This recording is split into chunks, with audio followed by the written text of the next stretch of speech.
واحد من الناس النهارده المستشار مرتضى منصور. اهلا بيك يا استاذ عمرو، ازيك؟ نورتني في واحد من الناس. بشكرك وبحييك على برنامجك الثاني. الله يخليك. بعد اختراق انت كنت من اول الناس اللي على فكره اللي حيوني على البرنامج ده. بالظبط، من اول حلقه. اول حلقه بالظبط. ولما طلبت ان انا اعمل تقرير قلت لك خليني لغايه ما يوم من الايام ابقى واحد من الناس. مظبوط، انت واحد من الناس والله. شاكرين، انا سعيد اتفضل تحت امرك.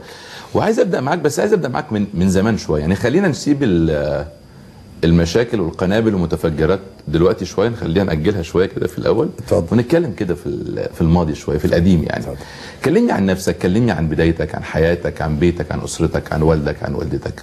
انت يعني راجل مواليد 100 غمر داهليه. لا، انا مواليد، شوف، انا والدي ووالدتي اللي هم من قريه بشالوش، مركز متغمر، محافظه الدقهليه، ونزحوا الى القاهره زي معظم الناس اللي هم من الريف بينزحوا الى القاهره في بدايه الاربعينات. انا ولدت في احدى شوارع حي شبرا. شبرا القاهره بالظبط.